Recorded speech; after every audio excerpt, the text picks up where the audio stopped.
ગયા વખતે અમારી આ નીલપર રંગ સ્વરાજ સંઘમાં પહેલી શિબિર ગાંધી પથ પર યુવા, અને એ શિબિરમાં અમારા શિબિરાર્થીઓ મિત્રોએ જે બધા પ્રતિભાવો લખ્યા હતા અને જે એ પ્રબુદ્ધ જીવનમાં જે છપાયા એના તંત્રી સેજલબેન શાહ, અને હવે આપણે એમનું જ વ્યાખ્યાન સાંભળવા જઈ રહ્યા છીએ.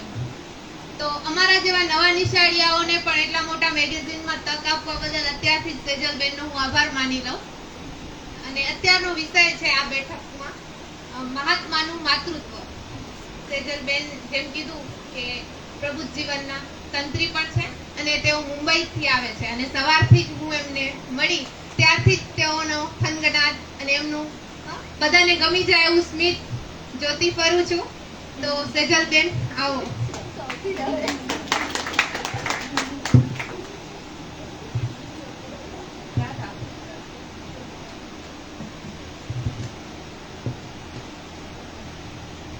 ખૂબ આભાર દાદા. આ શિબિરની સૌથી વધારે મજા એ છે કે વિદ્યાર્થી મિત્રો આટલા સરસ પુસ્તકો વાંચીને આવે, રજૂ કરે, અને પછી એમની વાત સાંભળવાની હોય ત્યારે ખરેખર આનંદ થાય અને એમ થાય કે વાહ, શિબિર સાચા અર્થમાં સાકાર થઈ રહી છે. એટલે સૌથી પહેલા હું સર્વ વિદ્યાર્થી મિત્રોનો તમને સૌને અભિનંદન આપું છું. પ્રબુદ્ધ જીવનમાં રિપોર્ટ છાપવાનો ફાયદો એ છે કે શિબિરમાં બીજી વાર આમંત્રણ મળે, એટલે હું આ વખતે પણ રિપોર્ટ વાંધો નથી, એટલે જાય તો એટલે રમઝાનભાઈ આ વખતે પ્લીઝ મોકલાવજો. મહાત્માના માતૃત્વની વાત કરવી છે. આજે કેટલી બધી વાતો આપણી થઈ. આમ તો માતૃત્વની વાત આવે એટલે એક સહજ એમ થાય કે થોડી કાળજી હોય, થોડું વાત્સલ્ય હોય, સરસ મજાનું આપણું કોઈક ધ્યાન રાખતું હોય અને આપણને એમ થાય કે આ મહાત્માનું માતૃત્વ. અને પિતાનો સ્વભાવ આપણે કડક અને એવું બધું વિચારતા હોઈએ, પણ ખરેખર માતૃત્વ એટલે કેળવણી. માતૃત્વ એટલે પોતે જન્મ આપેલા બાળકને નહીં, એ સર્વ કોઈનું ધ્યાન રાખવું. ઘરમાં જે માં હોય ને એ માં ઘરની વ્યક્તિનું તો સહજ ધ્યાન રાખે, પણ જ્યારે પોસ્ટમેન આવે ત્યારે એને પણ પૂછે કે પાણી પીવું છે ભાઈ તારે, એમ પૂછે પાણી પીવું છે ભાઈ તારે, કે પછી ઘરમાં જે મદદરૂપ થતા હોય એને પણ પૂછે તારા ઘરે બધું બરાબર છે ને. આ માતૃત્વ છે, અને એ બાપુમાં હતું, ગાંધીજીમાં એ ભરપૂર અને ભારોભાર હતું. બાકી આમનામ જ કોઈક વ્યક્તિ બહુ મોટી હોય, કોઈક વ્યક્તિ બહુ મોટી સંત હોય અને એની પાછળ ન જોયેલી વ્યક્તિ પણ આવી જાય એની સાથે અને એની સાથે જોડાઈ જાય, એવું બનતું મેં તો ક્યારેય નથી જોયું. મારી વાતને હું બે રીતે રજૂ કરીશ. થોડાક પ્રસંગોની મારે વાત કરવી છે અને થોડીક મારે મુંબઈની વાત કરવી છે. મુંબઈમાં થોડાક એવા ગાંધી વીરો પડ્યા હતા, અને એક હતા એટલે એટલા માટે કહું છું કારણ કે હવે એમાંના મોટા ભાગના લોકો નથી રહ્યા, પણ એ ગાંધી વીરોએ ગાંધીજીના માતૃત્વનું જે વિસ્તરણ કર્યું, એ લોકોને મારે મળવાનું થયું અને એ લોકો સાથે ખૂબ વાત કરવાનું થયું. ત્યારે ખ્યાલ આવ્યો કે ગાંધીજી એમની અંદર કેવા હતા અને કેવા એમને ગાંધીજીને પોતે ધારાવીમાં અને કુંભારવાડામાં ને ક્યાં એ લોકો ગાંધીજીને લઈ ગયા, અને એ લોકો લઈ ગયા એમની પાછળ એમની જે સંવેદના હતી, અને સંવેદનાનું કારણ હતું કે અમે બાપુ પાસેથી એ મેળવ્યું છે. આ બે વાત મારે કરવી છે. એક સરસ પ્રસંગ મને યાદ આવ્યો, અને એ પ્રસંગ કંઈક એવો બન્યો કે મહાદેવ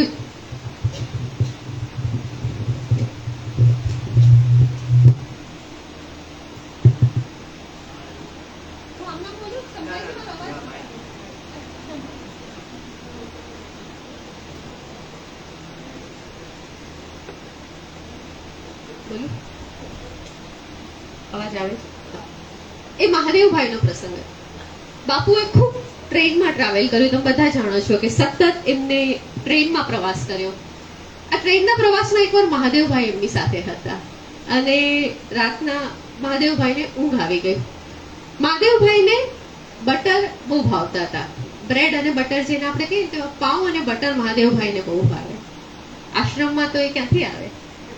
તો બાપુને એ વાતની ખબર હતી કે મહાદેવભાઈને આ બહુ ભાવે છે, અને મહાદેવભાઈ તો રાતના ટ્રેનમાં સુઈ ગયા છે, એમને ઊંઘ આવી ગઈ છે. તો અને તમે જાણો છો કે મોટા ભાગે એ લોકો ત્રીજા વર્ગમાં મુસાફરી કરતા હતા. તો હવાની લહેરથી આવે અને મહાદેવભાઈની આંખ મળી જાય છે અને આંખ ખુલે છે ત્યારે સામે બ્રેડ અને બટર જુએ છે. પાઉં અને બટર કહેવાતા, બ્રેડ નહોતા કહેતા, પાઉં અને બટર જુએ છે. તો એકદમ ચોંકી જાય છે કે બાપુ આ કોણ લાવ્યું? તો કે તને ભાવે છે ને મહાદેવ? અને ત્યારે મહાદેવભાઈની આંખમાં જળિયા આજીવો આવી જાય છે કે કેવું હવે આને તમે શું કહેશો? આને તમે માતૃત્વ નહીં કહો? કેમ કહેશો કે ના બાપુએ કોઈ મહાદેવભાઈને ખુશ કરવા કર્યા? આ વ્યક્તિમાં એ સહજ હતું. એ સહજ ત્યારે બને ને જ્યારે આપણે સામેવાળા પાસે કોઈ અપેક્ષા ન હોય.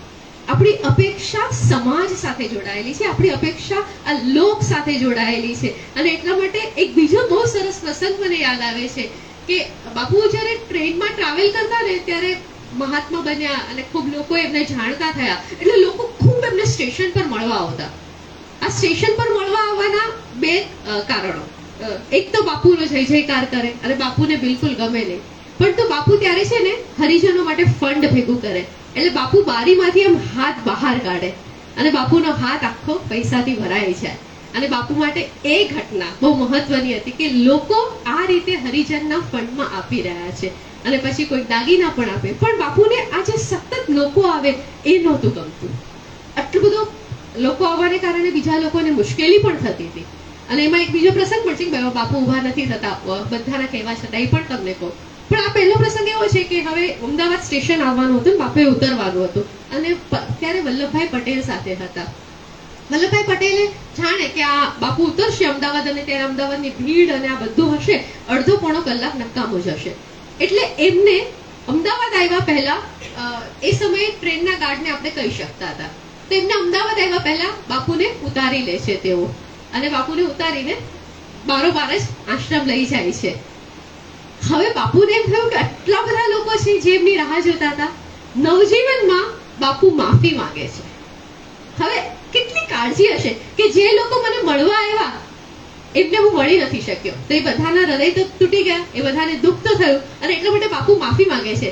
અને પછી એમ કહે છે કે તમારે નહોતું આવવું જોઈએ, કારણ કે તમે અહીં આવ્યા ને એને કારણે એટલું ઓછું કંતાયું અને એટલું આ દેશને નુકસાન થયું.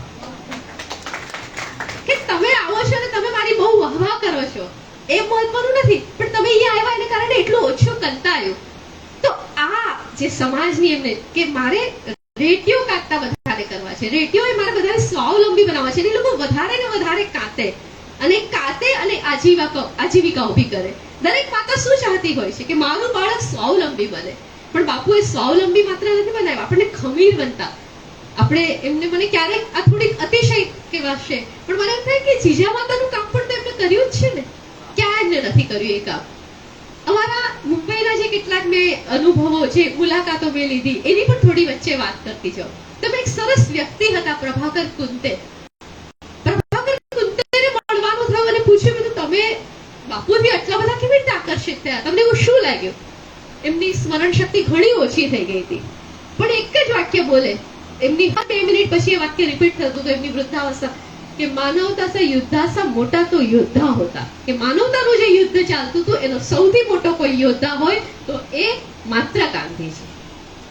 એ અર્બન ડેવલપમેન્ટ મિનિસ્ટર હતા અને જ્યારે એ વૃદ્ધાવસ્થામાં હતા ને આઈ થિંક તેઓ મૃત્યુ પામ્યા ત્યાં સુધી તેમના પોતાના નામે ઘર નહોતું. મહારાષ્ટ્રના અર્બન ડેવલપમેન્ટ મિનિસ્ટર પાસે ઘર નહોતું અને એ બાપુના રસ્તે ચાલ્યા છે. પૂછ્યું કેટલી વાર તમે બાપુને મળ્યા છો? એક જ વાર. તો આ વિસ્તાર છે એક કે એ માણસ જેનાથી મને એટલો ગમે છે. બાપુના એવા બીજા ઘણા બધા પ્રસંગોની વાત કરવાનું મન થાય ત્યારે મને એક વ્યક્તિ ફરીથી યાદ આવે. અમારા મુંબઈમાં એક સોનલબેન શુક્લ છે, અહીંયા બધા આપ તો એમને જાણો છો, સોનલબેન શુક્લ. સોનલબેન એક સરસ વાત કરી કે સુપર પિતા છે. મહાત્મા ગાંધી એ સુપર પિતા છે. કેમ સુપર પિતા છે? કે મા બાપ પણ ના પાડે ને તો મા બાપનો એ ન સાંભળે પણ બાપુની હાકલથી ચાલ્યા જાય બધા. આ સુપર પિતાનો પ્રભાવ હતો કે જ્યારે 8મી અને 9મી ઓગસ્ટ હતી અને મા બાપે ના પાડી હતી માલતીબેનને કે નથી જવાનું અને તો પણ જાય છે. તો આ કેવો પ્રભાવ! ખાલી આપણે કોઈનાથી અંજાઈ જઈએ એટલું નથી, આપણને એમનામાં શ્રદ્ધા હતી. એ આપણા માટે ભગવાન નહોતા. આપણને ખબર હતી કે આપણને એમની પાસેથી માર્ગદર્શન મળશે, આપણને એમની પાસેથી પ્રેમ મળશે. અને એટલા જ માટે બિરલાજી સાથેનો એક સરસ પ્રસંગ, બાપુને નાની નાની વ્યક્તિઓની પણ કેટલી કાળજી હતી એની વાત તમને કરું તો એક બિરલાજી સાથેનો પ્રસંગ હતો. અને બાપુને મળવા માટે તો કોણ તૈયાર ન હોય. સર્વને એમ થાય કે હું એકવાર મળી લઉં. બધાને એમને મળવાની ખૂબ ઈચ્છા હોય. અને એવી એક ઈચ્છા હતી એક કલકત્તામાં એક બેનને. એમને આ વાત બિરલાજીને કહી કે મારે બાપુને કોઈક રીતે મળવું છે ને મારે મૃત્યુ પહેલા મળવું છે. માજીની ઉંમર ખૂબ થઈ ગઈ હતી અને માજી કઈ રીતે મળી શકે હવે બાપુને ત્યાં સુધી લઈ જવા કરવા. એટલે બિરલાજી સતત બાપુના સમય પત્રકને જોયા કરતા હતા કે ક્યારે એ શક્ય બનશે. અને ત્યારે એમને ખબર પડે છે કે બાપુ એ તરફ જવાના છે. પરંતુ બાપુ જવાના હતા દિલ્હી તરફ અને એમને લઈ જવાના હતા કલકત્તા તરફ. 2 કલાકનો કઈ ગાડીનો માર્ગ હતો. મને એક્ઝેક્ટલી દિલ્હી નથી ખબર, પણ કલકત્તાથી 2 કલાક ગાડીનો બાય રોડ જઈ શકાય એમ હતું. બાપુ પહોંચે છે, બિરલાજી પણ ત્યાં પહોંચ્યા છે. એટલે બિરલાજી પૂછે છે કે તમારો આગળનો કાર્યક્રમ શું છે? તો બાપુ કહે છે આમ જવાનું છે, તેમ જવાનું છે. બધી વાત થાય છે. એમને સહજ વિચાર આવે છે કે બિરલાજી આમનામ તો ના પૂછે. આપણે ઘરે જઈએ અને આપણી માને પૂછીએ કે કઈ રસોડામાં છે ખાવાનું, મમ્મી ત્યાં અટકી નહીં જાય કે કઈ ઘરમાં ખાવાનું નથી. એ સમજી જશે કે આની પાછળ કઈ કારણ છે. એ બિઝી વ્યક્તિને, એ બિઝી માણસને સમજાય છે કે બિરલાજી કોઈ સવાલ પૂછે છે તો એની પાછળ કોઈ કારણ છે. અને એટલા માટે પૂછે છે કે શું છે શું. અને વાત કરે છે કે આ તમે ત્યાં એક માજી છે અને એમને મૃત્યુની નજીક છે, એમને તમને જોવાની અને દર્શનની ઈચ્છા છે. અને બાપુ કહે છે ચાલો. કે પણ અત્યારે સવારના 4 વાગ્યા છે, હું તમને આ ઠંડીમાં કઈ રીતે ત્યાં લઈ જઈ શકું? તો કે ચાલો ને, તમે એ વાત રસ્તામાં કરશો. અને એ બાપુને લઈ જાય છે. અને એ માજીને તો ખબર પણ નહોતી. બિરલાજી ત્યારે કહે છે કે જો હું બાપુને લઈ આવ્યો. અને માજીના મોઢા પર જે આનંદ હોય છે, બાપુ કહે છે કે કદાચ મારું અહીંયા આવવાનું સાર્થક થયું. તો આને હવે તમે આને શું કહેશો તમે કે બાપુને માજી પાસેથી કોઈ ફંડ મળવાનું હતું? બાપુને કોઈ ખાતરી હતી કે માજી કાલે સવારે? ના, આ એમની લાગણી હતી, આ એમનો પ્રેમ હતો. માણસ જેમ જેમ સમજતો જાય છે, જેમ જેમ એને ખ્યાલ આવતો જાય છે ને, તેમ તેમ એવો સરળ સહજ બનતો જાય છે ને કે એને લાગે છે કે દરેક વ્યક્તિ મોટા ભાગની, શક્ય હોય તે બધી શક્ય નથી હોતી. એટલે નવજીવનમાં માફી પણ માંગવી પડે ક્યારેક, કારણ કે મારો દેશનો નાગરિક ખોટું કરે છે ત્યારે. પણ જ્યારે શક્ય હોય છે ત્યારે ત્યાં સુધી પણ જવા તૈયાર થાય છે. હું તમને ફરી પાછા માલતીબેન તરફ લઈ જાઉં તો એ માલતીબેન ઝવેરી મુંબઈના એવા એક સંપન્ન વ્યક્તિ, ખૂબ જ સંપન્ન વ્યક્તિ. એમના પિતા મુંબઈના શેરીફ હતા, સરકારી નોકરીમાં સરકાર સાથે કામ કરતા હતા. અને તમે સમજી શકો છો ખૂબ સંપન્ન છે, સરકાર સાથે કામ કરે છે. અને એમને એક દિવસે માલતીબેનને ખ્યાલ આવે છે કે મારે બધી બહેનપણીઓ એ સમયમાં તો કેવું હોય તો કોલેજમાં ને બધી સતત આ રીતે વાતો થતી હતી. તો ખબર પડે છે કે અહીંયા ઓગસ્ટ ક્રાંતિ મેદાનમાં 8મી 9મી તારીખે બહુ મોટું અધિવેશન ભરાવાનું છે. બાપુ ક્વિટ ઇન્ડિયા, ભારત છોડો ની હાકલ થઈ ગઈ છે, બધા ભેગા થવાના છે. હવે એટલું સરળ પણ નહોતું ત્યાં જવાનું. માલતીબેન કોઈક રીતે બહેનપણી પાસેથી પાસ મેળવે છે કે મારે તો ત્યાં જવું છે, કારણ કે ત્યાં અંદર ઓગસ્ટ ક્રાંતિ મેદાનમાં જવા માટે પણ તમારે પાસ જોઈએ. પાસ તો મળી જાય છે. બીજો નિયમ છે, તમારી પાસે વ્હાઈટ ડ્રેસ હોવો જોઈએ. એ પણ ત્યાં પહોંચે છે અને પાસ દેખાડે છે. એટલે ત્યાં જે કાર્યકર્તા બેન છે એમને વ્હાઈટ ડ્રેસ આપે છે. માલતીબેન કહે છે કે આટલો મોટો ભગા જેવો ડ્રેસ હતો પણ એ પહેર્યો. પછી કામ શું આપે છે ખબર છે તમને? પાણી આપવાનું. જે ટેબલ હોય ત્યાં ઓલો ડોયલો હોય, બાલદી હોય, એમાંથી તમારે બધા મહેમાનોને પાણી આપવાનું. અને કહેવામાં આવે છે એમને કે બધાને એમ કહેવાનું પાણી ઉપરથી પીજો, પાણી વેડફતા નહીં, અને અડધો જ ગ્લાસ ભરવાનો. તો આવી સૂચના સતત માલતીબેન આપ્યા કરે અને કહે છે કે સાંજ સુધીમાં આખો ડ્રેસ મારો પાણી અને માટીથી ભરાઈ જાય છે. બીજે દિવસે મારે ફરી પાછી આની જ જરૂર પડવાની છે. અને એ સંપન્ન વ્યક્તિ જેના ઘરમાં અનેક ધોબીઓ છે, જેના ઘરમાં પોતે એટલું પણ કામ નથી કરતા, એ માલતીબેન ઘરે જાય છે, રાતોરાત ડ્રેસ ધોવે છે. બાપાને શું કહેશું એ તો ખબર જ નથી, કારણ કે ઘરે પહોંચ્યા છે મોડા, એટલે બાપાની નજર તો જાય જ ને. એટલે કહે છે ક્યાં ગયા હતા? મકરસંક્રાંતિ મેદાનમાં. સારું, જાઓ, થાકી ગયા હશો, પછી મળો તમે મને. માલતીબેન કહે છે કે હું થથડી ગઈ હતી. એક સેકન્ડ માટે મને થયું કે હું શું જવાબ આપીશ. તૈયાર થઈને બાપા પાસે જાય છે તો બાપા કહે છે કે કાલે ઘણા બધા નેતાઓની ધરપકડની શક્યતા છે, તમે ન જાઓ તો સારું. એ સરકારી ઓફિસર માલતીબેનના પિતા એમ નથી કહેતા કે કાલે તારે જવાનું નથી.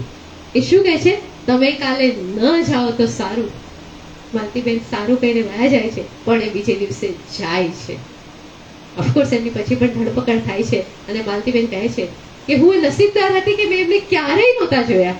હું એમને દૂરથી જોઈ શકી અને મારું આખું જીવન એ મારા માતા પિતા બની રહ્યા અને એમને જોઈને મને સમજાઈ ગયું કે મારે શું કરવાનું છે. આનાથી તમને કોઈને જોઈને સમજાઈ જાય છે કે મારે શું કરવાનું છે. આનાથી મોટી વાત બીજી કઈ હોઈ શકે? અને પછી એ કુંભારવાડામાં ખૂબ વર્ષો સુધી કામ કરે છે અને ધારાવીના વિસ્તારમાં જે બધા કુંભારો હતા એ કુંભારોને શીખવાડે છે અને શીખવાડીને એમને આગળ લાવવાનો પ્રયત્ન કરે છે. તો જે આપણે કહીએ છીએ કે છેવાડાની જાતિ, જેના સુધી સગવડો પહોંચતી નથી, હું ત્યાં જાઉં અને એ લોકોને હું સ્વાવલંબી કરું, એનું કામ આખો સમય કરે છે. દાઉભાઈ સાથે પ્રેમ લગ્ન કરે છે અને આવા અનેક સંદર્ભો બાપુના સાથે યાદ આવે. મને યાદ આવે છે અત્યારે કે એવા કેટલા બધા પ્રસંગો હતા કે જ્યારે બાપુ પોતે લગ્ન કરાવતા હતા. એ ખાલી દંપતી હોય તો એ દંપતીને આશીર્વાદ આપવા જાય અને બા ત્યારે કાટેલો સાડલો આપે અને એ વખતે ખાદીનો સાડલો બહુ જાડો આવતો હતો. મને પણ ખ્યાલ નહોતો, પણ મેં કોઈકને પૂછ્યું, મેં મારે જોવો છે તો ક્યાં મળશે? અને સાચે જ કહું છું તમને, એ એટલો બધો ડિફિકલ્ટ હતો એ સમયે પહેરવો, પણ તું કન્યા અને વર એ ખાદીના કપડાં પહેરે અને બા બાપુ એમને આશીર્વાદ આપવા જાય અને એ માત્ર આશીર્વાદ માટે દંપતીનું આખું જીવન બદલાઈ જતું હતું. ઇન્દિરાબેન ગોડા એવી જ એક વ્યક્તિ, એમને બાપુના આશીર્વાદ મળે છે અને આજીવન પછી એ પોતાના રાજકોટના વિસ્તારમાં નક્કી કરે છે કે હું 3000 પાયખાના બનાવીશ. સવારે હિમાંશીબેન એક સરસ વાત કરી કે એમને વાતમાં એમ કહ્યું, હિમાંશીબેને જ મોટે ભાગે કહ્યું કે બાપુએ કહ્યું હતું કે તમે બધા ફેલાઈ જાઓ. મારી જે સત્તા ઈચ્છતા હોય ને એ એમ કે મારી પાસે આજુબાજુ રહો. એક મંત્રી, એક સહમંત્રી, એક ઉપમંત્રી, એક કોષાધ્યક્ષ, બધાને બાજુ રાખે અને કોઈકને કોઈક નામ આપી દે, તું મંત્રી નંબર 1, તું મંત્રી નંબર 2. બાપુ એમ શું કહે છે? તમે જાઓ, તમે ફેલાઈ જાઓ, મારા આખા દેશમાં તમે ફેલાઈ જાઓ, કારણ કે મારા આખા દેશને આ જરૂર છે, આ દેશને જરૂર છે. માં હોય ને એ જ કહેતી હોય. તમે દરેક વ્યક્તિ અને દરેક પ્રસંગને તમે જોશો ને તો તમને ખ્યાલ આવશે કે આ માણસમાં ગજબની કાળજી હતી. આ માણસ પાસે ગજબનું મગજ હતું, કારણ કે આ મગજમાં એક તરફ એને પેલા અંગ્રેજોની સાથે ડીલ કરવાની છે અને બીજી તરફ એમને તમારી સંવેદનાને પણ જાગૃત રાખવાની છે. આ બે વસ્તુને બેલેન્સ કરવી ખરેખર સરળ નથી. અને ત્યારે ઇન્દિરાબેન ગોડાને એ લોકો લગ્ન કરે છે અને નક્કી કરે છે કે અમે રાજકોટમાં 3000 જેટલા પાયખાના બનાવશું. એ બોલતી વખતે પોતે આમ ધોધમાં રડતો હોય અને આપણે એમને પૂછીએ કે સારું, તમે મળ્યા કેટલી વાર એમને? તે કે બસ એક જ વાર, મારા લગ્નમાં આશીર્વાદ આપવા આવ્યા હતા.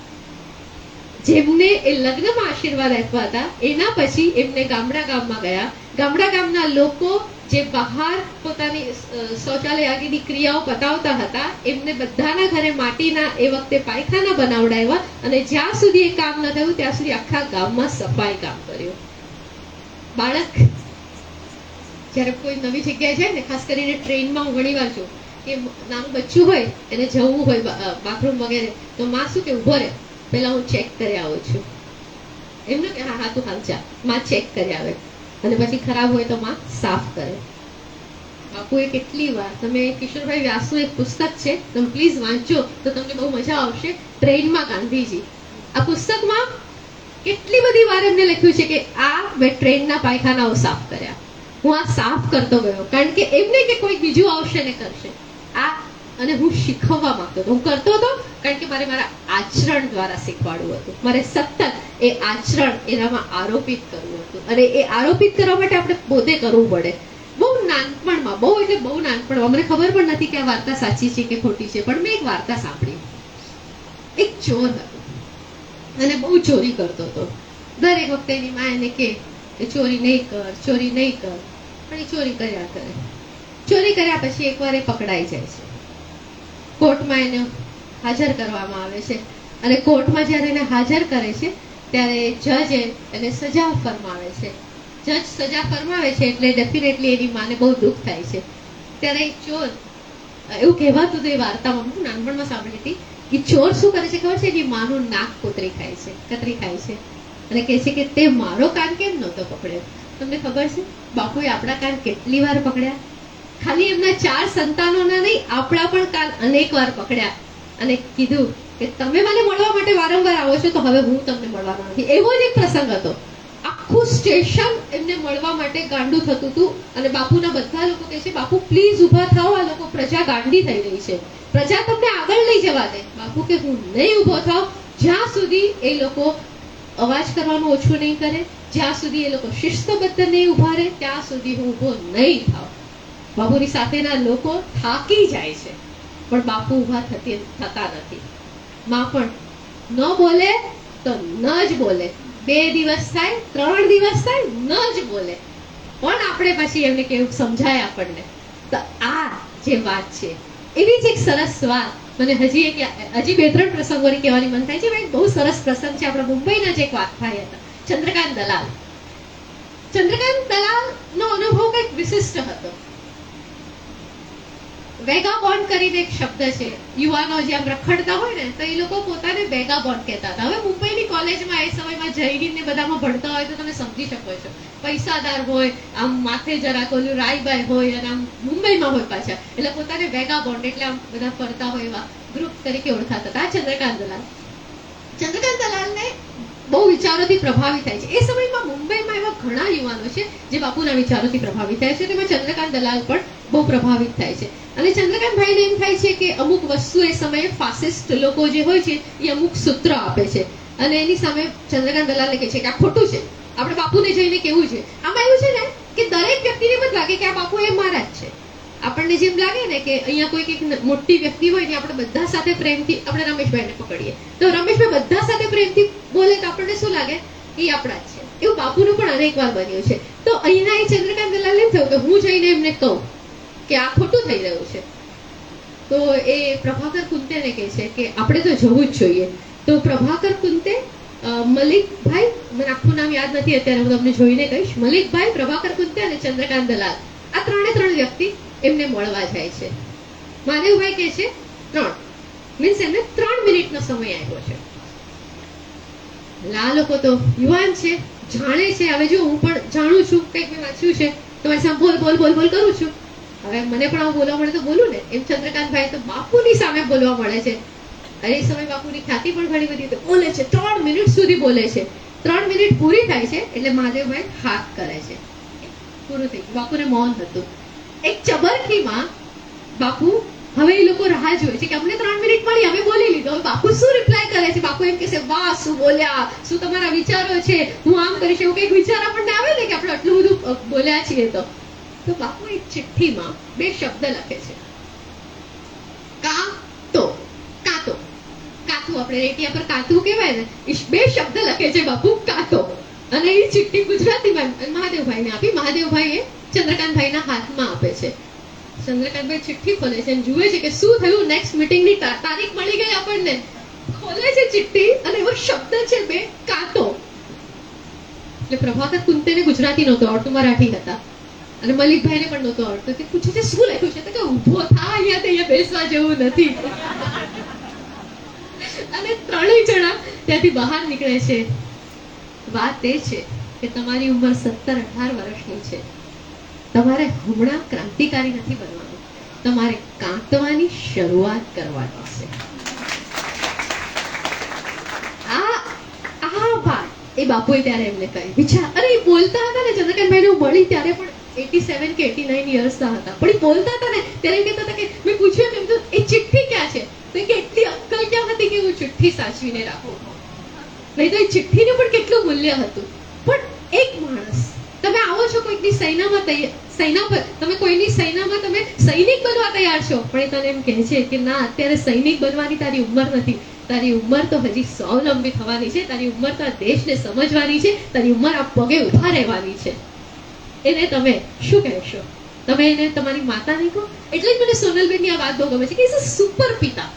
આમ જરા તમને આપણને એમ લાગે કે આ કેવો શબ્દ છે, પણ એમને લખ્યો છે કે હી ઇઝ અ સુપર પિતા ફોર અસ, કે અમે અમારા મા બાપનું પણ ન માનીએ પણ એમનું માની જઈએ. તો એવા આ સુપર પિતા હતા. આ ચંદ્રકાંતભાઈની એક સરસ વાત. પછી તો એ લોકો અલગ અલગ રીતે કોઈક ને કોઈક રીતે જોડાય છે અને એક બહુ સરસ ઘટના એ સમયમાં બને છે. રોહિત દવે, મને ખાસ કહેવું જોઈએ કે એ સમયમાં ઘણી બધી સોશિયલિસ્ટ મુવમેન્ટ જે હતી અને એમાં રોહિતભાઈ બહુ કામ કરતા હતા. અને એ સમયે જેલમાં ઇપ્ટાની સામે INT નો એક આખો મુસદ્દો તૈયાર થાય છે. વાત એવી હતી કે એ સમયે જે ડ્રામાની કોમ્પિટિશનો થાય, તમે જાણો છો વર્ષમાં એકવાર ડ્રામાની કોમ્પિટિશન થાય અને આખી બધે ચારે તરફથી નાટકો આવે. અને એ સમયે ઇપ્ટા નામની એક સંસ્થા હતી જ્યાં બધા નાટકો આવતા, બધા કોમ્પિટિશનો અલગ અલગ કોલેજીસમાંથી આ તે આવતા હતા. તો ધ્યાન થયું કે ઇપ્ટા એ તો એ લોકોની સ્થાપેલી છે, અંગ્રેજોની છે, મારે કેમ એમાં જવું? અને એની સામે ઇન્ડિયન નેશનલ થિયેટરની સ્થાપના થાય છે અને ચંદ્રકાંતભાઈ કહે છે કે અમે લોકોએ જેલમાં બેસીને એ આખો મુસદ્દો તૈયાર કર્યો હતો. તો આ જે એમનો પ્રભાવ હતો કે તમારા માત્ર આચરણને કે તમારા માત્ર વાતોથી બદલાવે નહીં, એ તમારા વિચારને બદલાવતા રહે.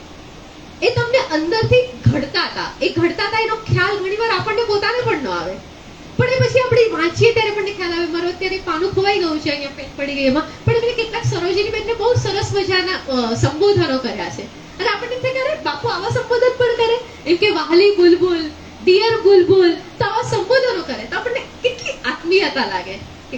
જે સરોજિની નાયડુ આપ જાણો છો બધા, જે ખૂબ જ ખૂબ જ ઇન્ટેલિજન્ટ વ્યક્તિ, અને એમની સાથે બાપુની જે ઓળખાણ હતી એ પણ વિદેશમાં થઈ હતી. અને પહેલી ઓળખાણ પણ કેવી કે બાપુ ઓલું ટમેટા, બાફેલા ટમેટા કેવું કંઈક ખાઈ રહ્યા છે અને સરોજિની બેન આવે છે અને હસી રહ્યા છે. બાપુએ પણ એમના વિશે સાંભળ્યું હતું ને બંને એકબીજા વિશે સાંભળ્યું હતું અને સરોજિની બેન હસી રહ્યા છે માર્મિક, અને બાપુ તરત ઓળખી જાય છે કે તમે જ સરોજિની બેન. અને સરોજિની બેન કહે છે કે આ અમારી પહેલી મુલાકાત, કે એમનું માર્મિક હાસ્યમાં એમને ખબર પડી ગઈ કે તમે અત્યારે મારા પર ભલે હસી રહ્યા, તમારે અહીંયા જોડાયા પછી આ જ ખાવાનું છે.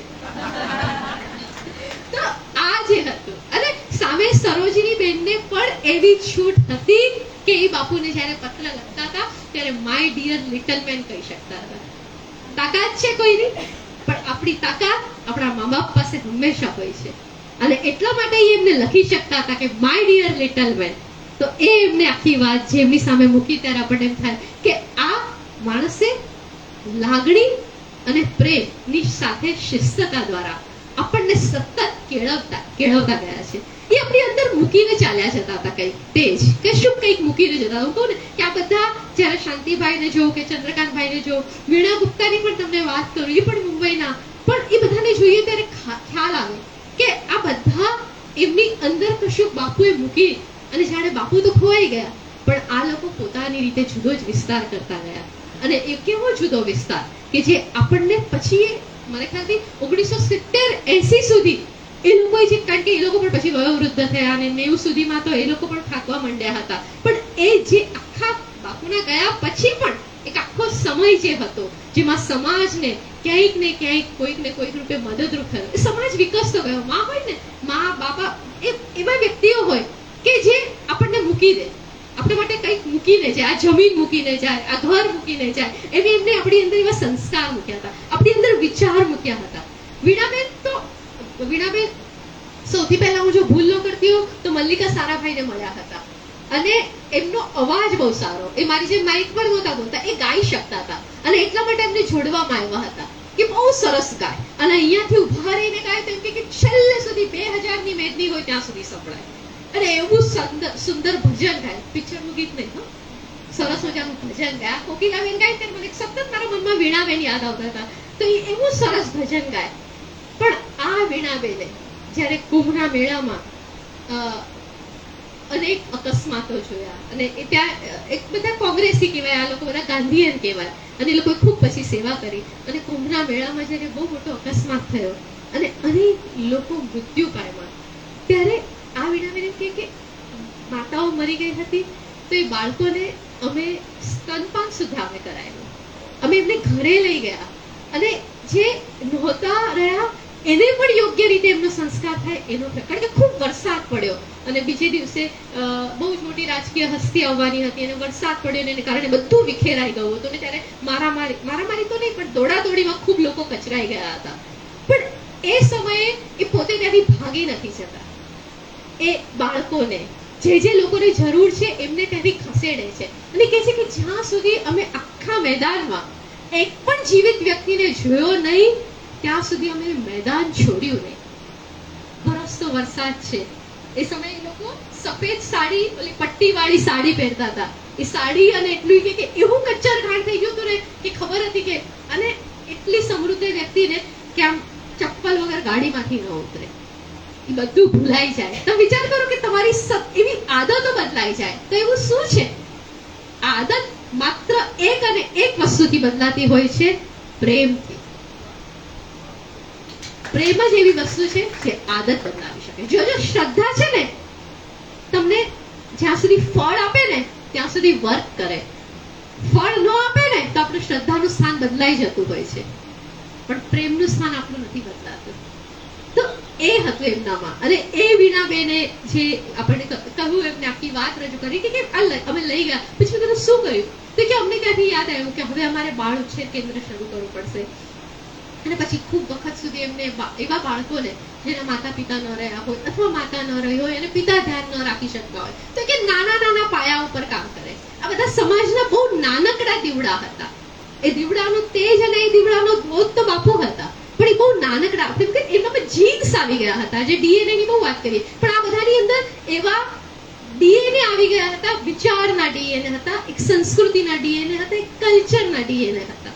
અને સંસ્કૃતિ કલ્ચરના ડીએનએ ને કોઈ ફોર્સફુલી નથી આપ્યા. અને જ્યારે જરૂર પડે છે ત્યારે ઇન્દિરા ગાંધી પણ કોની પાસે જાય છે પોતાના લગ્નની વાત કરવા? બાપુ પાસે જાય છે. ફિરોઝ ગાંધી સાથે લગ્ન કરવા છે. તમે ઇન્દિરા ગાંધીની આત્મકથા વાંચો તો તમને ખ્યાલ આવશે કે બાપુ પાસે જાય છે. બાપુને કેવડાવે છે. નહેરુને તો કેવડાવે છે પણ સાથે બાપુને પણ કેવડાવે છે કે મારે ફિરોઝ ગાંધી સાથે લગ્ન થયા છે. મણિબેન પટેલ, સરદાર વલ્લભભાઈ પટેલના દીકરી, સતત ચિંતા હતી સરદારને. બાપુએ લખ્યું છે પટેલ સાહેબને કે અમે પ્રયત્ન કરી રહ્યા છે મણીનું મન જાણવાનો અને અમે મણીનું મન જાણવાનો જે પ્રયત્ન કરી રહ્યા છે કદાચ એવું લાગે છે કે મણી લગ્ન નહીં જ કરે. એ નિશ્ચિત છે. પણ તમે હવે મણીની ચિંતા કરવાનું છોડી દો. કોને કહે છે? સરદાર પટેલ કહે છે કે તમે હવે મણીની ચિંતા કરવાનું છોડી દો. એની ચિંતા મેં માથે લીધી છે અને એ હું જ કર્યા કરીશ. તો એક વ્યક્તિ તમારી ચિંતાને પણ લઈ લે છે. એક વ્યક્તિ મહાદેવભાઈને ગમતું પીરસે પણ છે. એક વ્યક્તિ સરદાર વલ્લભભાઈ પટેલની ચિંતા પણ લઈ લે છે. એક વ્યક્તિ કલકત્તામાં ઓલા બેનને મળવા પણ જાય છે અને એક વ્યક્તિ કોઈને મળ્યા વગર પણ અનેકને જો સંકોરી શકે છે તો એ વ્યક્તિ કેવી હશે? પ્રભાવશાળી માત્ર નહીં હોય, એના કદાચ આપણે સૌ મોહપાશમાં આવી જઈએ છીએ. અને મોહનો પાશ કેવો છે? બધો સારો છે કે સદના અર્થમાં તમે એને લેજો, રોંગ અર્થમાં નહીં લેતા, જુદા અર્થમાં નહીં લેતા કે મોહપાશ તો બહુ ખરાબ કહેવાય. ના, આ એવો વ્યક્તિ છે કે જેની ચેતના, જેનો પ્રેમ, જેની લાગણીમાં આપણને એમ થાય કે હું પણ આવી બનું. અને એટલા જ માટે એમના પછીનું જે જનરેશન છે એ પણ એવું બને. એમના પછીનું જનરેશન એટલે માત્ર એમના 4 બાળકો ના, એમના પછીનું જનરેશન એટલે એવા સર્વ ગાંધીયનો જેને એમને અનુસર્યા, જે એમને ફોલો કરતા હતા. અને બધા જ એમની પાછળ ક્યાંક ને ક્યાંક સતત ચાલ્યા કરે છે, એમને સતત સંકોર્યા કરે છે. તો આવા મહાત્મા વિશે વાત કરવું થાય તો હજી થાય કે કેટલી બધી વાત કરું, કેટલા લોકોના લગ્ન. તો જે એમ થાય કે ના, આ વ્યક્તિ જેને અનેક લોકોને મેળવી પણ આપ્યા, અનેક લોકોને સમય આવે ચેતવ્યા પણ ખરા કે આ તમારે નથી કરવા જેવું, અને છતાં પણ એમ લાગે કે જો આ કરવું જ છે તો કે પછી તારું ઓપ્શન તારા માટે ખુલ્લું છે. અહીંયા કોઈ આગ્રહ દુરાગ્રહ નથી, પણ અહીંયા જે મુક્તિ છે, અહીંયા જે અવકાશ છે, એ અવકાશ આપણે સતત અનુભવીએ છીએ. અને એ અવકાશમાંથી આ ઘણા બધા લોકો તૈયાર થાય છે. મહાત્માનું માતૃત્વ વિશે જ્યારે ભાઈએ વાત કરી ત્યારે મારા મનમાં એવું હતું કે હું શું વાત કરીશ, કારણ કે મને થયું કે પુરુષમાં આવેલું માતૃત્વ એ બધાની વાત તો જુદી છે. મારે એ સંદર્ભમાં વાત નથી કરવી. મારે એ સંદર્ભમાં વાત કરવી છે કે એક વ્યક્તિના સંવેદન તંત્રમાં રહેલી એવી સંવેદનશીલતા જે આપણી સંવેદનાને ખીલવી શકે, આપણી સંવેદનાને સંકોરી શકે અને એની ગેરહાજરીમાં પણ આપણે એવું કામ કરીએ. પોલીસની હાજરીમાં આપણે ચોરી ન કરીએ, પણ પોલીસની ગેરહાજરીમાં પણ આપણે ચોરી ન કરીએ ને તો એ સાચો બાપો છે. અને એ બાપાએ આપણને શીખવાડ્યું કે હું હોઉં કે ન હોઉં, મારા પછી પણ તારે આ કામ કરતા રહેવાનું છે. તો એને તમે સુપર પિતા કહો એ જ યોગ્ય છે. ખૂબ આભાર.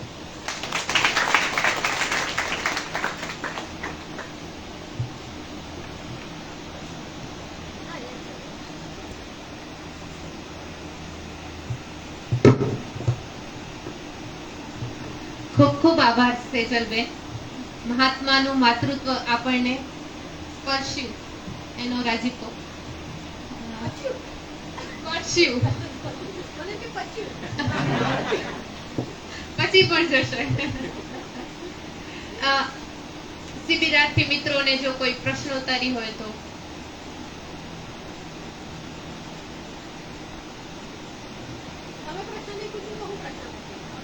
આપણે એવું રાખીએ તો હું સવાલ અને તમે જવાબ આપો. શું આપવાનું? તમે કઈ સવાલની તૈયારી નથી કરી, પણ સવાલની તૈયારી કરી જાઓ છો. થોડીક વાત કરો મને તમે કે તમે પોતે શું વિચારો છો એના વિશે. તમને શું લાગે છે કે એવા સંવેદનશીલ આપણે બની શકીએ? તમને એવું લાગે આપણે એવા સવાલ ખરેખર તો હિમાંશીબેનને આપણે તો ખરેખર એવા સવાલ હિમાંશીબેનને પૂછવા જોઈએ. મને તો બધાની વચ્ચે જાહેરમાં પૂછતા શરમ આવતી હતી, પણ કે આપણી આજુબાજુના જે સંજોગો છે, આપણી આજુબાજુનો જે સમય છે, એ સમયમાં તમને એમ લાગે છે કે તમે પણ આવું કંઈક કરી શકો? તમે મને જવાબ આપો. શું લાગે છે કે તમે આવા સાહજિક અથવા આવું કોઈકને આપણી કોઈ ફાયદા વગર આપણે આવું કેટલું બધું કરતા હોઈએ છીએ, પણ શું આપણે એ ચાલુ રાખી શકીએ? પોસિબલ છે? શું લાગે છે? તમે એવો સવાલ વિચારો તમારી જાતમાં ને તમે એનો જવાબ આપો. આદર્શ જવાબ નહીં, પણ પ્રેક્ટિકલી પોસિબલ લાગે છે તમને? સોરી, લિમિટમાં. એ તો પછી ડિપ્લોમેટિક આન્સર થઈ ગયો. આઈધર હા આઈધર ના એવું હોઈ શકે કે હું કમસે કમ મારા જીવનમાં કોઈ એક વ્યક્તિને એવું જીવન આપીશ કે જે મારા જેવું જ જીવી શકે. આપણે આપણા માટે તો બેસ્ટ જીવન જીવતા હોઈએ છીએ, અને ત્યારે મને એમ લાગે કે યસ, કદાચ આપણે કોઈ એક વ્યક્તિને આપણા જેવું જીવાડી શકીએ. એટલે એવી મોકળાશ, એવી એને તૈયાર કરી શકીએ. આપણે એને બાંધી નથી દેવાનું, આપણે એને ગુલામ પણ નથી બનાવવાનું. આપણે કોઈ એના માટે કંઈક કરીએ છીએ ને ત્યારે ઘણી બધી વાર એ પ્રશ્ન પણ હોતા હોય છે.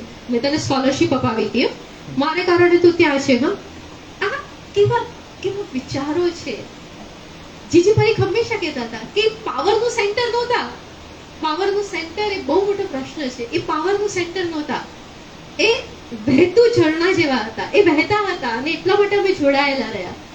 જીજી યુસુફ મેહર અલી સેન્ટર મુંબઈમાં એક બહુ સરસ જગ્યા છે જે સરસ ચાલે છે, અને જીજીનો પગ ટ્રેન અકસ્માતમાં કપાઈ ગયા પછી પણ 60 વર્ષ સુધી એમણે ટ્રેનમાં પ્રવાસ કર્યો છે.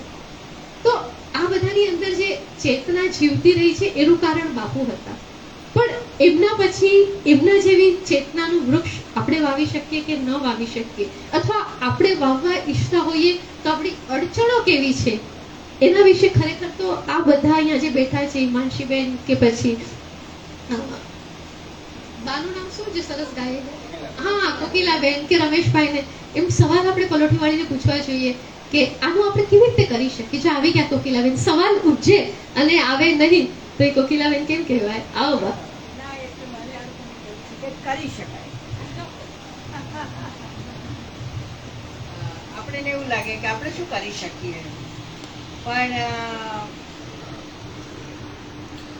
હું જ્યાં કામ કરું છું ત્યાં એક બહેન છે, એનું નામ છે સુજાતાબેન.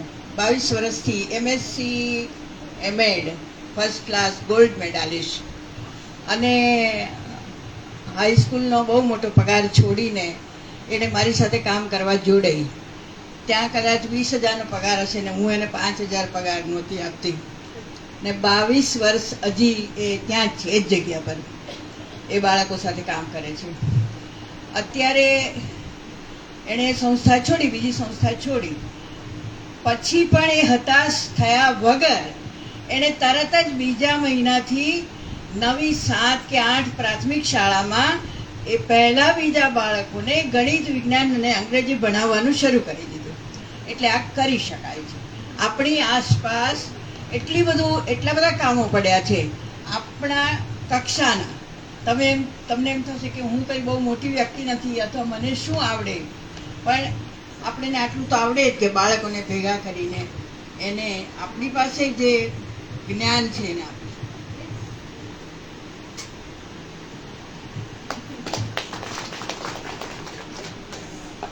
સેજલબેનને એક પ્રશ્ન એ પૂછવાનો કે એમણે જે મુંબઈના લોકોની મુલાકાત લીધી એ વિચાર એમને કઈ રીતે આવ્યો એમ? હું જે કોલેજમાં જોડાયેલી હતી, મણિબેન નાણાવટી વિમેન્સ કોલેજ, એની કોલેજ જેમના નામ પર છે મણિબા, અને મણિબા એ ખાદી માતા કહેવાતા હતા. એટલે અમારી કોલેજની જે આખી પરંપરા હતી એ ગાંધીયન પરંપરા, અને એમાં આ પરંપરા દરમિયાન અમારે બહુ જ ડાયનેમિક પ્રિન્સિપલ અમને મળ્યા, હર્ષદાબેન રાઠોડ કરીને. અત્યંત સરળ અને એટલે બહુ જ સિમ્પલ, જે પૂરેપૂરા ગાંધીયન ફિલોસોફીને વરેલા હતા. એમના મનમાં એક વિચાર આવ્યો, અને કોલેજમાં છે ને અલગ અલગ સમયે અલગ અલગ ફંડ આવતા હોય, તેમાં એમને એક વિચાર આવ્યો કે આપણે જો રિસર્ચ પ્રોજેક્ટ કરવો હોય તો શું કરવું જોઈએ. હવે બહુ સ્પષ્ટપણે જો તમને સત્ય કહું તો એ સમયે એવી કોઈ શક્યતા નહોતી કે હું અમદાવાદમાં 10 દિવસ રહી શકું કે રાજકોટમાં 20 દિવસ જઈને રહી શકું અને કાર્ય કરું. તો એમ થયું કે આપણે જે શહેરમાં રહીએ છીએ, એટલે હું જે શહેરમાં રહું છું એ શહેરમાં હું ખોદકામ કરું. અને સમય બહુ લેટ હતો, એટલે ત્યાં સુધીમાં કેટલા ગાંધીયન જીવતા હશે, કેટલા રહ્યા હશે કે નહીં રહ્યા હોય તેમની સ્મરણ શક્તિ કેવી હશે, આ બધા જ પ્રશ્નો હતા. અને પણ છતાં મેં એકવાર આપણે છે ને અધ્યાપકોને ટોટાપણ કરવાની બહુ આદત હોય, મારી જેવાને ખાસ, એટલે મેં મીટિંગ કીધું કે આપણે મુંબઈમાં જ ખોદકામ કરીએ તો. એટલે હર્ષદાબેને પૂછ્યું કે એ વળી શું? એટલે મેં તો આપણે મુંબઈમાં હજી કેટલા લોકો છે જે બાપુને મળ્યા હોય એવી બહેનોને આપણે મળીએ, અને બહેનોને મળીને પછી આપણે એમને પૂછીએ કે તમારા અનુભવો કેવા હતા, તમે કઈ રીતે જોડાયા. કારણ કે બહેનનું કોઈક એક આખી એક્ટિવિટી સાથે જોડાવવું એ બહુ ચેલેન્જિંગ હોય છે, સરળ નથી હોતું. ભાઈઓ જોડાય ને ભાઈની પાછળ બહેન જોડાય એ સહજ વસ્તુ છે, પણ બહેન પોતે જોડાય એ થોડીક ડિફિકલ્ટ વસ્તુ છે. હું નક્કી કરું કે મારે આમ કરવું છે ને મારો જે લાઈફ પાર્ટનર હોય એ મને ફોલો કરે એ બહુ ડિફિકલ્ટ હોય છે. જરૂરી નથી કે લાઈફ પાર્ટનર હોય, પણ એકલા હોય તો પણ. તો આ એક પ્રશ્ન હતો, તો એમ વિચાર આવ્યો, અને એમ વિચાર કરતા કરતા અમારા મુંબઈમાં એક બહુ જ જાણીતા એવા વિચારક હું જેમને માનું છું એવા સોનલબેન. તો સોનલબેન અને પછી મણિભવનમાં ઉષાબેન ઠક્કર અને એક વિભૂતિ પટેલ, આ ત્રણને જઈને મેં પૂછ્યું, મેં તો આપણે આવું કંઈક વિચારીએ તો પહેલા તો બધાને થયું કે હવે કોણ બચ્યું હશે, સિઝન 90 વર્ષના 85 વર્ષના કોઈ થઈ ગયા હશે. પણ પછી એક ફ્રીડમ ફાઇટર પેન્શન એ યોજના ચાલે છે સરકાર દ્વારા, કે જે ફ્રીડમ મુવમેન્ટમાં જેમને ભાગ લીધો હોય ને એમને પેન્શન આપતા હોય, તો એનો ડેટા સરકાર પાસે હોય કે કોને દર વર્ષે અથવા દર મહિને પેન્શન જાય છે. તો ત્યાં ગઈ, આમાંથી એક પણ જણના નામ એમાં હતા નહીં. બધું માર્યા ઠાર હવે, કારણ કે નામ તો મળી ગયા હતા. માલતીબેન કે કોઈ કેમ કીધું હોય કે અહીંયાથી ફોન કરીને કે માલતીબેન છે કે આ છે, આમને મળ, શાંતિભાઈને મળતું, સરલાબેનને મળ, તો એ બધાના નામ મળી ગયા હતા, પરંતુ ખબર નહોતી. પણ કે ને ઢૂંઢતે મિલ ગયે, અને ખાલી શોધવાથી ઘણું બધું મળી જતું હોય છે. અને એવી રીતે મળી ગયા, અને મળ્યા પછી એક લૂપ મળે ને આપણને, પછી એમાંથી ઘણું બધું ખુલતું હોય છે. તો એ રીતે આખી યાત્રા શરૂ થઈ કે પ્રિન્સિપાલે કીધું કે તે કહ્યું છે એટલે તારે જ કરવાનું છે. અને મને ખૂબ ગમ્યું. એ આજે રહ્યા નથી, પણ હું એમને ખરેખર સેલ્યુટ કરું છું કે એમને મને કહ્યું કે તે કહ્યું છે ને તો તું જ પૂરું કર. તું બહુ બોલે છે ને કે તારે રવાનો શીરો ખાવો છે, તો તું જ બનાવ અને તું જ પીરસ. તો આ આખી વાત એમને જે કરી, અને એને કારણે આ બધાને મળવાનું થયું, અને મળતા પછી ખ્યાલ આવ્યો. અને એ સમયે એક સોનલબેન ઓળખે છે કદાચ, સરલાબેન એ વખતે એક હાજર હતા, જે બાપુને જ્યારે દિલ્હીમાં ગોળીબાર થયો ત્યારે એ વ્યક્તિ હાજર હતા, ત્યાં જે હાજર હતા. 17 કે 18 વર્ષની જેમની ઉંમર હતી મોટે ભાગે ત્યારે, બહુ જ નાના હતા સરલાબેન, પણ એ સરલાબેન મુંબઈમાં રહેતા હતા, અને એ પણ મને મળી ગયા, અને એમને આખી વાત કરી કે મેં આ જોયું. એમની એક સરસ વાત છે, એ પણ બહુ સમૃદ્ધ પરિવારના હતા, અને તેમને આશ્રમમાં ચા નહોતી, તમને ખ્યાલ હોય તો, બરાબર. તો સરલાબેનનું ઘર છે ને ત્યાં જ હતું, એ બીજા મકાનમાં રહેતા હતા. તો બાપુના જે મહેમાનો આવે ને, સરલાબેને આવું કહ્યું હતું કે અમારે ત્યાં જે મહેમાનો આવે, જે લોકો ત્યાં ચા ન મળે અથવા ચા ન, બધાને બાપુ અહીંયા મોકલતા હતા કે જાઓ ત્યાં જઈને ચા પી આવો. તો અહીંયા ના છે, પણ તમે ત્યાં જઈને પી શકો છો. તો આ રીતે આ કામ થયું. Thank you.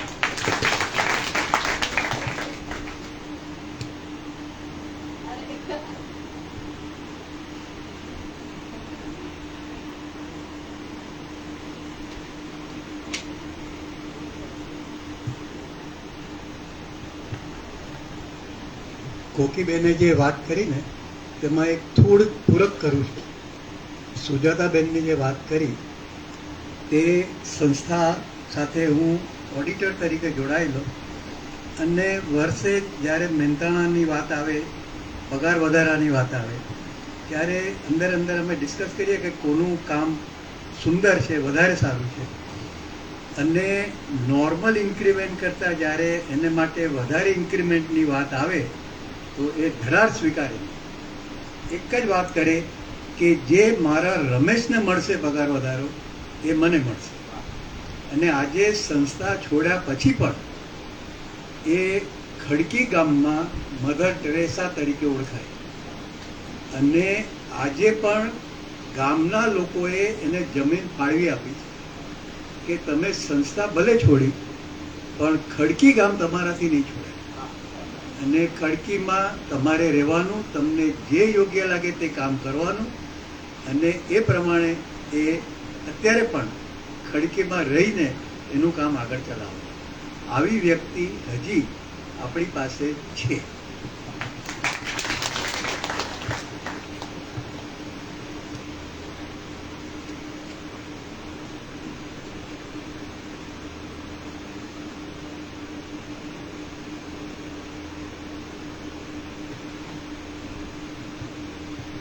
સેજલબેને જે પ્રશ્ન પૂછ્યો, કોકિલાબેને જવાબ આપ્યો, એમાં હું એક પૂર્તિ કરું. કોકિલાબેનને એ સંસ્થાની ખબર છે. લગભગ 40 વર્ષ પહેલા ડોક્ટર થયેલા દંપતી, 65નું યુદ્ધ થયું, 1965નું, અને એ વખતે રેડિયોમાં એ લોકો ટ્રેનમાં જતા હતા અને ટ્રાન્ઝિસ્ટરમાં સાંભળ્યું કે ભારતીય લશ્કરને ડોક્ટર્સની જરૂર છે, અને 7-8 મિત્રોએ નક્કી કર્યું કે આપણે બધા લશ્કરમાં જોડાઈએ. તો આ પતિ પત્ની પણ લશ્કરમાં જોડાયા. 2 વર્ષ કામ કર્યું ને પછી એ લોકો એમાંથી છૂટા થયા અને પછી ગયા અમેરિકા. અત્યારનું જે બધાનું સપનું છે એ સપનું એમનું પણ હતું, આગળ ભણવાનું પણ હતું. બંને ત્યાં ગયા, સરસ મજાના સેટ થયા, દીકરો દીકરી બંનેનો જન્મ થયો, પણ જીવ અહીંયા આગળ. કારણ કે બંને દંપતી, કોકિલાબેનને ખબર છે હું કોની વાત કરું છું, એકની ઉપર સ્વામી વિવેકાનંદનો પ્રભાવ ને એકની ઉપર ગાંધીનો પ્રભાવ. તો આટલું બધું ભણ્યા, આટલું બધું કમાઈએ આપણે, અને જે દેશમાંથી આપણે આવ્યા અને એ દેશનો છેવાડાનો માણસ તબીબી સારવાર વિના મરતો હોય, એ વિસ્તારનો આદિવાસી માણસ, એને કોઈ રોજગારી ન હોય, તો આપણું અમેરિકામાં રહેવું એ ધૂળ પડ્યું. અને 2 મિત્ર દંપતી, હું જેમની વાત કરું છું એ ડૉક્ટર અનિલ દેસાઈ ને ડૉક્ટર લતા દેસાઈ, અને એમની સાથે દિલીપભાઈ ને એમના, હા, દિલીપભાઈ ને એમના પત્ની, એ 4 જણ પાછા આવ્યા અને પછી ફર્યા કે આપણે ક્યાં આગળ ગોઠવાઈએ. એવી જગ્યા જોઈતી હતી જ્યાં રસ્તો ન પહોંચ્યો હોય, એવી જગ્યા જોઈતી હતી જ્યાં આગળ સરકારી મદદ ન પહોંચી હોય. જો ગાંધી ક્યાં કેવી રીતે જીવે છે એની આ વાત કરું છું. મહારાષ્ટ્રમાં પણ ગયા, મધ્યપ્રદેશમાં પણ ગયા, ગુજરાતમાં વલસાડને ત્યાં ફર્યા, કેટલી બધી જગ્યાએ એમને જમીનની ઓફર થઈ, પણ એ બધી જગ્યા એવી હતી જે રોડની નજીક હતી ને ત્યાં કંઈક ને કંઈક સરકારી સગવડ હતી. છેલ્લે એમણે, હું જ્યાંથી આવું છું એ ભરૂચનો અંતરિયાળ વિસ્તાર ઝઘડિયા, આજે પણ જે પછાત તાલુકા તરીકે ઓળખાય છે, એ ઝઘડિયા પસંદ કર્યો, અને ત્યાં આગળ એક સંસ્થાની નાનકડી કસ્તુરબા કુટીર ચાલતી હતી. એક ઓરડો પણ નહીં કહેવાય, આમ તો તંબુ કહેવાય, એની એક હોસ્પિટલ અથવા તો ક્લિનિક ચાલતું હતું. એ જગ્યા પર એ લોકોએ પસંદગી ઉતારી. અમેરિકાની દીકતી કમાણી છોડીને આવેલા આ ડોક્ટર દંપતીએ ત્યાં આગળ હોસ્પિટલ શરૂ કરી અને એને નામ આપ્યું સેવા રૂરલ કેન્દ્ર સ્થાને.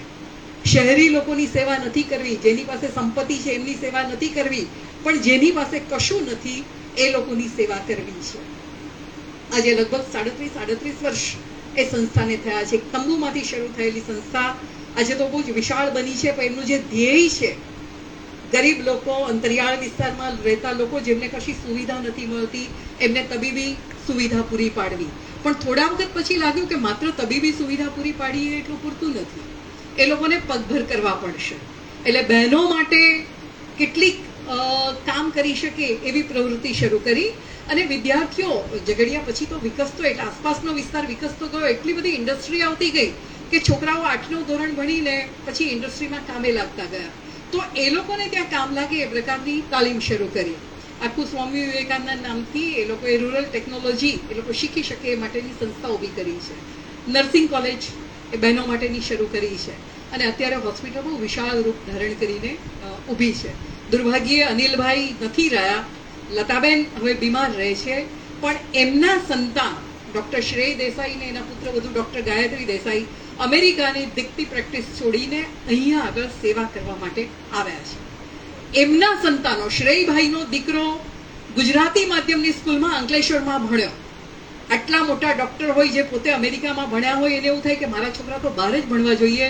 એમણે અંકલેશ્વરની સ્કૂલમાં છોકરાને ભણાવ્યો, ગુજરાતી માધ્યમની સ્કૂલમાં ભણાવ્યો, અને ગયે વર્ષે 12th પાસ કર્યા પછી જીઈની એન્જિનિયરિંગ માટેની જે એન્ટ્રન્સ લેવાય ઓલ ઇન્ડિયા લેવલ પર એનો 2nd રેન્ક આવ્યો અને આઈઆઈટીમાં કમ્પ્યુટર એન્જિનિયરિંગમાં એણે એડમિશન લીધું છે.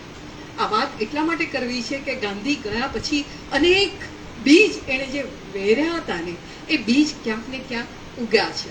હજી સમય હોય તો એક બીજી વાત પણ કરી રહ્યો છે ને. હા, તો મને એક બહુ જ ગમતી સંસ્થાની વાત જે હું અનેક જગ્યાએ કરું છું અને એના ઉપર લખાયેલું પુસ્તક જેનો ગુજરાતીમાં અનુવાદ પણ થયો છે, સંજય ભાવે જેનો અનુવાદ કર્યો છે, પ્રકાશની પગદંડી, એના વિશે વાત કરવાનું પણ મને ગમશે. ત્યાં તો ગાંધી પ્રત્યક્ષ થોડાક જોડાયા છે. બાબા આમટે, જેનું નામ કદાચ તમારામાંથી કોઈકે સાંભળ્યું હશે, રક્તપિત્તના રોગીઓ માટેની સેવાની જેણે શરૂઆત કરી હતી, એ બાબા આમટે એમના શરૂઆતના દિવસોમાં તો શ્રીમંત કુટુંબનો દીકરો, જમીનદારનો દીકરો, સ્પોર્ટ્સ કાર ચલાવે, જંગલમાં શિકાર કરવા માટે જાય. 1942-43 ની વાત કરું છું, સ્વતંત્રતા પહેલા વકીલાત કરે, દીકતી કમાણી, દોમ પૈસો, અને અચાનક ગાંધીના સંપર્કમાં આવવાનું થયું અને પેલો સાપ કાચડી ઉતારે એમાં બધું ઉતારીને ગાંધીજીની જેમ સેવા કાર્ય કરવાનું નક્કી કર્યું. પણ શું કરવું એ હજી ખબર નહોતી પડતી. અને એક વખત બહારથી આવતા હતા અને ઘરથી થોડેક દૂર ઝાડની નીચે એક માણસને પડેલો જોયો. ઘેર આવતા રે આપણે એક વાસ લઈને આવ્યા, આટલી બધી ગંદી વાસ. બીજે દિવસે પણ એ માણસ ત્યાં હતો. ઘેર આવ્યા પછી એવું થયું કે ધારો કે મારા ઘરનો કોઈ માણસ ત્યાં પડ્યો હોત તો મેં શું કર્યું હોત. એ માણસને લઈ લાવ્યા ત્યારે ખબર પડી કે રક્તપિત્તનો રોગી હતો. અને આ રોગ આજે પણ આપણને કોઈ ખબર પડે કે રક્તપિત્તના રોગી છે તો આપણે એનાથી અળગા રહીએ. એડ્સની જેમ જ ચેપી રોગ ગણાતો, બહુ જ ગંદો ગણાતો. સૌરાષ્ટ્રમાં તો રક્તપિત્તના રોગીને દરિયામાં પધરાવી દેતા હતા, કારણ કે એને જીવતો રહેવાનો અધિકાર નથી એવું માનતા હતા. બાબા આમટે એમની સેવા શરૂ કરી. દવા લાવ્યા, એને નવડાવ્યો, ધોવડાવ્યો, સાફ કર્યો, લીમડાના પાનમાં સુવડાવ્યો અને પ્રયત્ન કર્યો કે સાજો થઈ શકે. દુર્ભાગ્યે એ રોગીનું તો મૃત્યુ થયું, પણ પછી એમને રસ્તો મળી ગયો. ગાંધીએ કહ્યું હતું કે કશું કામ કરવું છે, શું કામ કરવું છે એ મળી ગયો અને એમણે રક્તપિત્તના રોગીઓ માટે કશું કામ કરવાનું નક્કી કર્યું. કેવી રીતે કરવું ખબર નહોતી, એટલે કલકત્તા ભણવા માટે ગયા. કોઈએ કહ્યું કે કલકત્તાની મિશનરી સંસ્થા એની ટ્રેનિંગ ચલાવે છે. 6 મહિના માટે ભણીને આવ્યા અને પછી આવીને એમના પત્ની સાધનાતાઈની સાથે એમણે આ કામ શરૂ કર્યું. શહેરમાં તો કોઈ કામ કરવા નહીં દે, એટલે અંતરિયાળ વિસ્તારમાં, થોડેક દૂર ગ્રામીણ વિસ્તારમાં એમણે આ કામ શરૂ કર્યું. અને એમના 2 દીકરાઓ પ્રકાશ અને વિકાસ નાનપણથી આ રોગીઓની વચ્ચે જ રહ્યા. પેલા રોગીઓને સાજા કરવાના, સાજા થાય પછી એને સમાજના મુખ્ય પ્રવાહમાં ભેળવવાના. એટલે ખેતરમાં શાકભાજી વાવે તો એ શાકભાજી વેચવા માટે પેલા રોગીને મોકલે, જેવો સાજો થઈ ગયો છે, પણ લોકો ખરીદે નહીં, કારણ કે માનતો એવું જ માનવાનું કે ભાઈ રક્તપિત્તના રોગી છે, એને અડેલું આપણે ખાઈશું તો આપણને પણ રોગ લાગુ પડશે. એટલે પ્રકાશ આમટે લખે છે કે અમે કેટલી વાર અઠવાડિયાઓ સુધી રીંગણાનું શાક જ ખાતા, કારણ કે ખેતરમાં રીંગણા વાવ્યા હોય, વેચવા જાય, વેચાય નહીં, એટલે પાછા આવે એટલે પાછા રીંગણાનું શાક ખાવાનું. પૈસો કદી આ બાળકોએ જોયો નહોતો, કારણ કે બાબા આમટેને કોઈ સંસ્થા તરફથી 150 રૂપિયા મળતા હતા, એમાં ઘર ચલાવવાનું.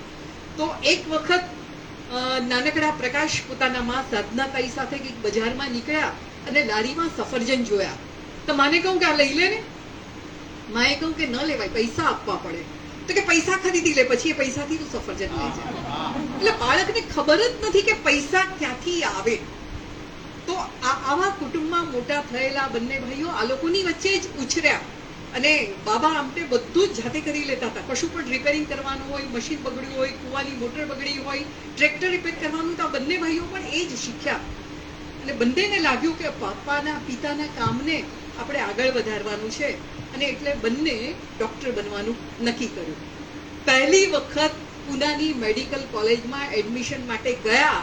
અને આ વાત બહુ જૂની નથી, માંડ 35-37 વર્ષ જૂની છે.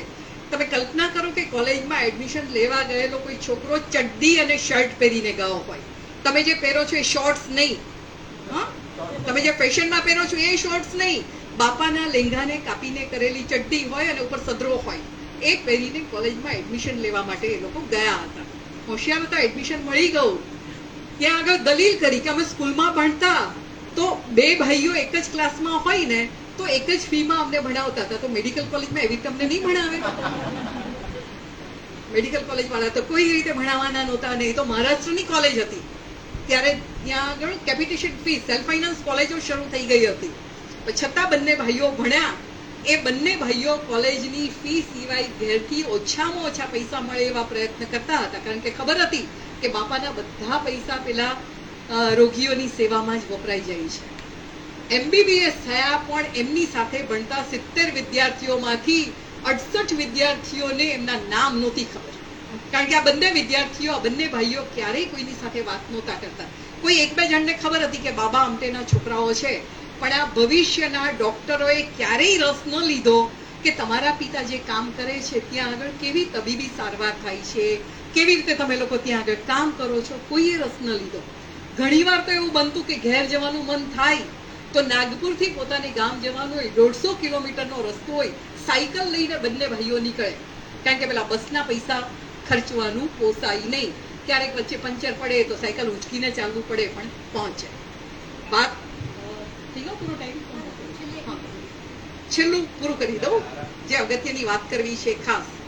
પ્રકાશ આમટે નક્કી કર્યું કે પિતાએ તો અહીંયા આગળ બધું કર્યું છે, અને બાબા આમટે, પ્રકાશ આમટે જેમને પરણ્યા હતા, એમના પત્ની મંદાતાઈ, એની સાથે એ લોકોને ફરવા માટે લઈ ગયા ગઢચિરોલીના જંગલમાં. ખાલી એટલું જ કહું કે એક જગ્યા જોવા માટે આપણે જવાનું છે, અને એમની જગ્યા જોવાની એટલે કઈ મુંબઈમાં કે સુરતમાં કે અમદાવાદમાં જગ્યા જોવા ન જવાનું હોય.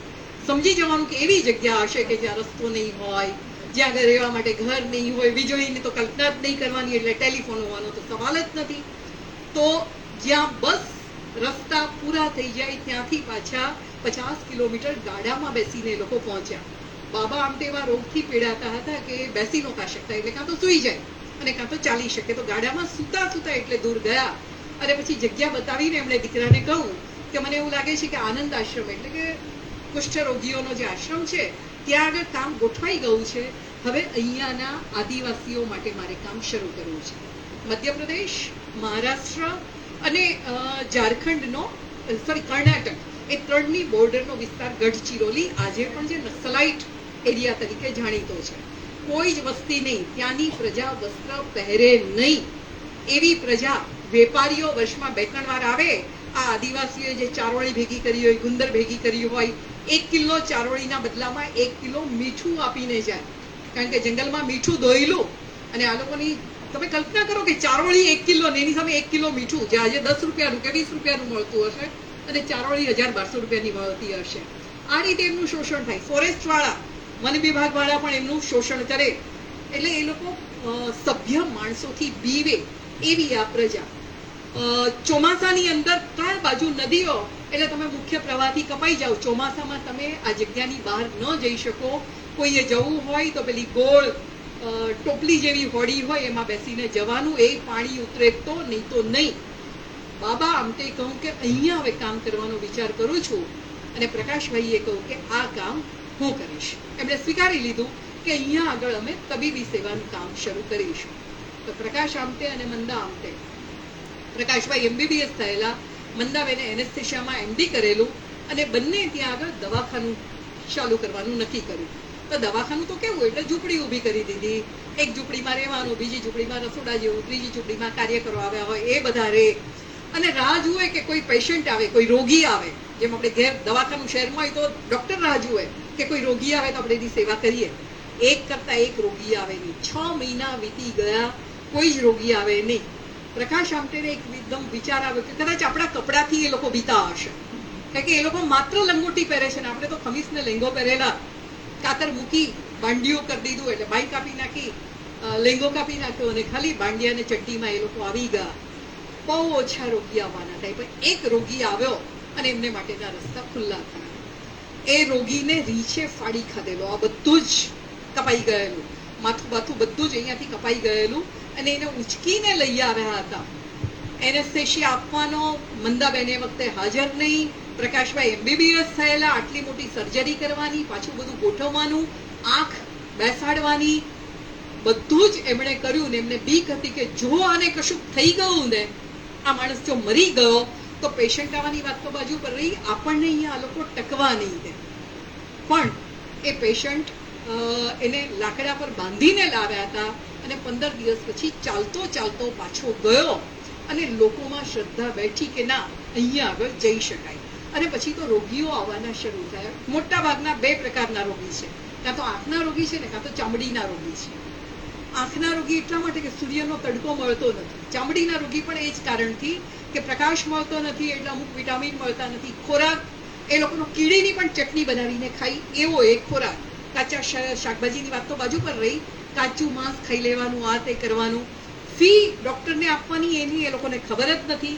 દવા કઈ રીતે ખવડાવવાની એ પણ એ લોકોને ખબર નથી. દવા આપી હોય કે આ સવાર બપોર સાંજ લેવાની છે, તેમની પાસે સવાર બપોર સાંજની કોઈ પરિભાષા નથી. એક સાથે બધી ગોળી પાકી જાય એમ કે એક સાથે ખાઈએ એટલે સારું થઈ જશે. પણ આ બધા રોગીઓ ધીમે ધીમે ડોક્ટરને કંઈક આપવું તો જોઈએ ને.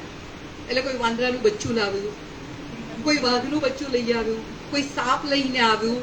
આજે પ્રકાશ આમતે ને ત્યાં એક બાજુ પ્રાણીઓનું સંગ્રહસ્થાન છે, બીજી બાજુ આ બધા જ રોગીઓએ મૂકેલા વિશ્વાસને કારણે ધીમે ધીમે ઊભી થયેલી શાળા. હવે હું વાત ચૂકાવી દઉં છું કારણ કે ટાઈમ પૂરો થઈ ગયો છે. શાળા છે અને આજે છેલ્લા 10 વર્ષથી ત્યાં ભણતા વિદ્યાર્થીઓ ને વિદ્યાર્થીનીઓ જે છે એ મહારાષ્ટ્રની જે સ્પોર્ટ્સ મીટ હોય, ખાસ કરીને એથ્લેટિક્સ, એના મોટા ભાગના ગોલ્ડ મેડલ આ લોકો લઈ જાય છે. અને જેમ સેવા રૂરલમાં લતાબેન ને અનિલભાઈના સંતાનોએ હોસ્પિટલ સંભાળી, એમ પ્રકાશભાઈની હાજરીમાં જ એમના બંને દીકરાઓ અમોદને એ લોકો, એમના પુત્રવધુ અમોદ ને અનયા, એ લોકો આ હોસ્પિટલ સંભાળી રહ્યા છે. એટલે ગાંધી ગયા પણ ગાંધીએ વાવેલા બી જગ્યાએ જગ્યાએ ઉગ્યા છે. આજે તમારામાં પણ કેટલાક બી અહીંયા વવાયા છે. જોઈએ હવે વડ થાય છે કે વેલી થાય છે. ખૂબ આભાર વિનરબેન. મૂળ મારી વાત એવી હતી કે વક્તાઓને ઉત્સુક નહોતા કરવાના, મારે આપણા વિદ્યાર્થીઓને મારે પ્રોત્સાહિત કરવા. અને હું ઈચ્છતી હતી કે તમે આ સવાલ વિચારો, તમે અંદરથી કંઈક વિચારો. એટલે મારા મનમાં મૂળ વાત એ હતી. પણ ચલો, સરસ, એ બહાને એક આપણી નવી વાત થઈ. ખૂબ સરસ રીતે આપણે ઘણી બધી વાતો કરી. હવે મારે છેલ્લી એક વાત કરવી છે કે જ્યારે જ્યારે તમારા મનમાં કોઈ પણ પ્રશ્ન આવે અને એમ થાય કે આ બાપુ એકચ્યુઅલી શું છે, તો એકવાર યાદ કરજો એ બાપુને જે બાની તબિયત ખરાબ છે, બા ચાલી નથી શકતા, ફિનિક્સથી આઈ થિંક એમને ડરબન લઈ જવાના હતા, અને ત્યારે એ બાપુ પોતે બાને તેડી લે છે. કારણ કે પાલખી રેલવે પર ઉપર ન જાય, તમારે બ્રિજ અને આખો પ્લેટફોર્મ ચાલવું પડે, ત્યારે બાપુ પોતે બાને તેડી લે છે અને એમને કોચ સુધી લઈ જાય છે. તો એ મહાત્મા જે પોતાની પત્ની માટે પણ આવી કાળજી લઈ શકે છે, અનેક આવા રોગીઓની સેવા કરીને પણ કાળજી લઈ શકે છે, મહાદેવભાઈ જેવા લોકોની પણ કાળજી લઈ શકે છે, અને આપણી પણ કાળજી આજે લઈ રહ્યા છે. પણ એના માટેના 3 રસ્તા આપણને એમના પત્રોમાંથી મળે છે. બાપુ વિશે ખૂબ લખાયું છે, પણ બાપુના મૂળ શબ્દોમાં આપણને બાપુ મળે છે. બાપુ એમના જીવનમાં કઈ રીતે બીજા લોકો સાથે આચરણ કર્યું છે, ત્યારે એ બીજાને પત્રો લખે છે, ત્યારે એ શું સંબોધન કરે છે, અને જ્યારે કોઈકને કંઈક શિખામણ આપે છે ત્યારે શું શિખામણ આપે છે. એ 3 વસ્તુને આપણે જો સાંભળીએ ને તો આપણને ખ્યાલ આવે કે સુપર પિતા એ ખરેખર સુપર પિતા છે. ખૂબ આભાર.